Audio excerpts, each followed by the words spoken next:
The film opens in a quiet suburban home where a couple is enjoying a peaceful life. The husband is in the bathroom while his wife is in another room. As he steps out, he freezes. A chilling message is scrawled on the mirror in blood. "You're next." Then he sees his wife. She's been brutally murdered. Moments later, a masked intruder wearing a wolf mask steps into the frame, gripping a large, gleaming dagger. Without hesitation, he attacks the man and kills him. 3 or 4 days pass after the horrifying incident. A new couple moves into the same neighborhood.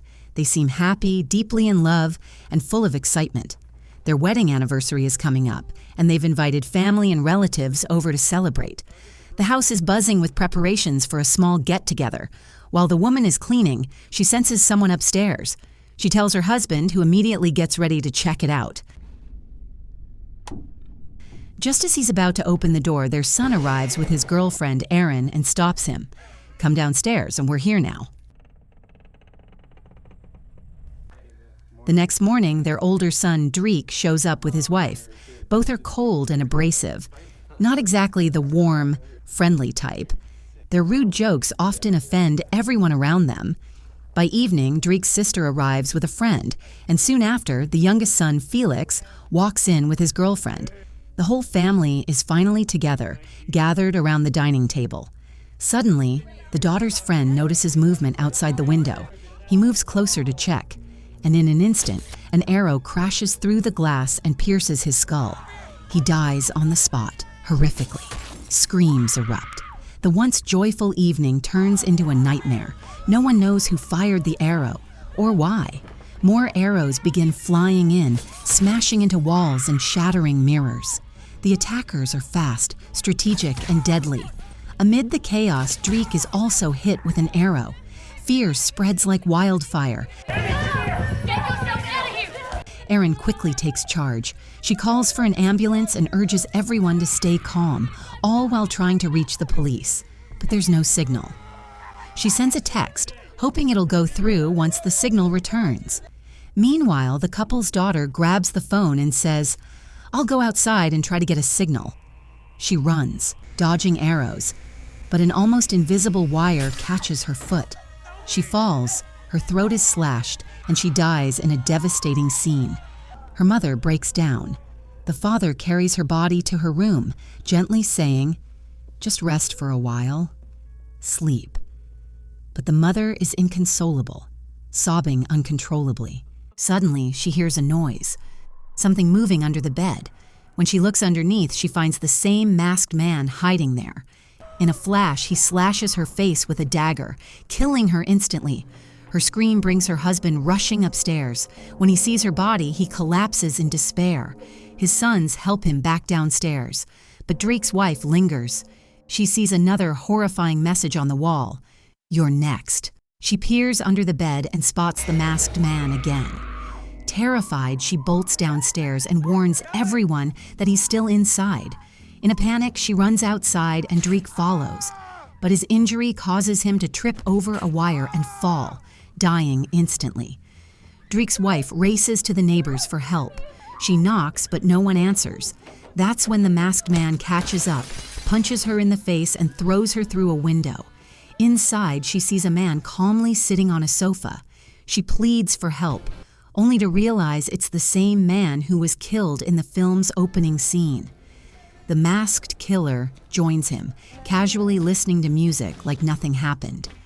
Back at the house, Erin gathers knives and sharp tools, preparing to fight back. One of the masked men crashes through a window and charges at her. But Erin reacts fast, knocks him down, and bludgeons his head with a hammer, killing him on the spot. Felix and his girlfriend stand nearby, frozen and useless. Meanwhile, the father notices something strange in another room.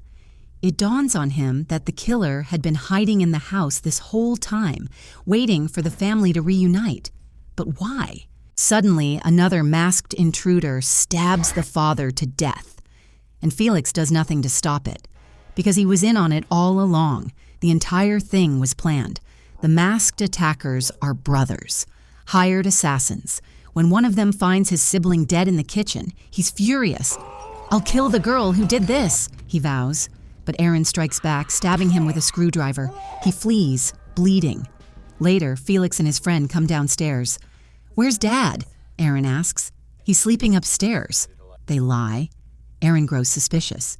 "We need weapons," she says, and begins setting up traps, determined to wipe out the attackers.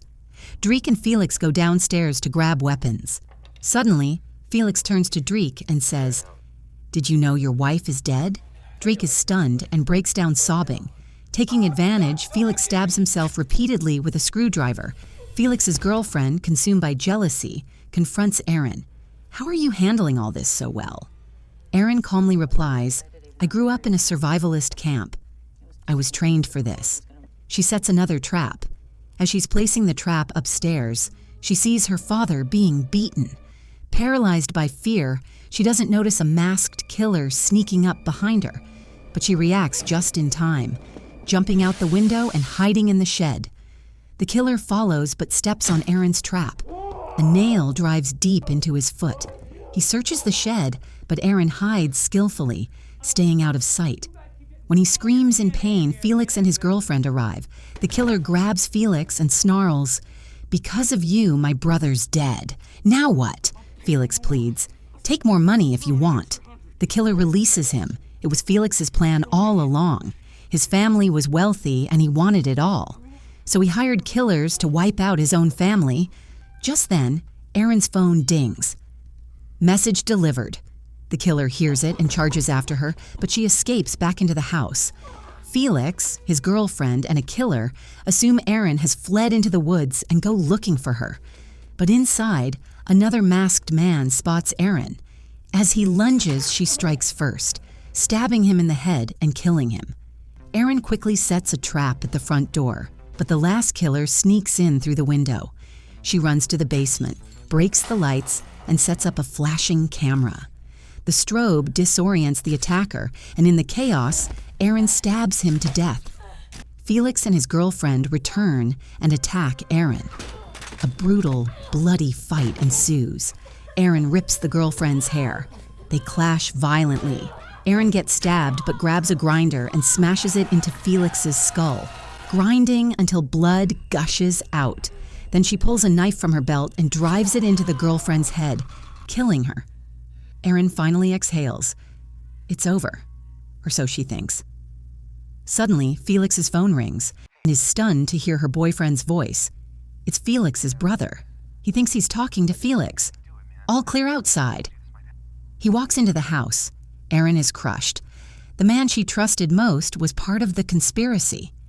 "We've got so much money now," he says. "Can't we just live happily ever after?" But Aaron is done trusting. She slashes his throat. Just then, the police arrive and catch her mid-kill.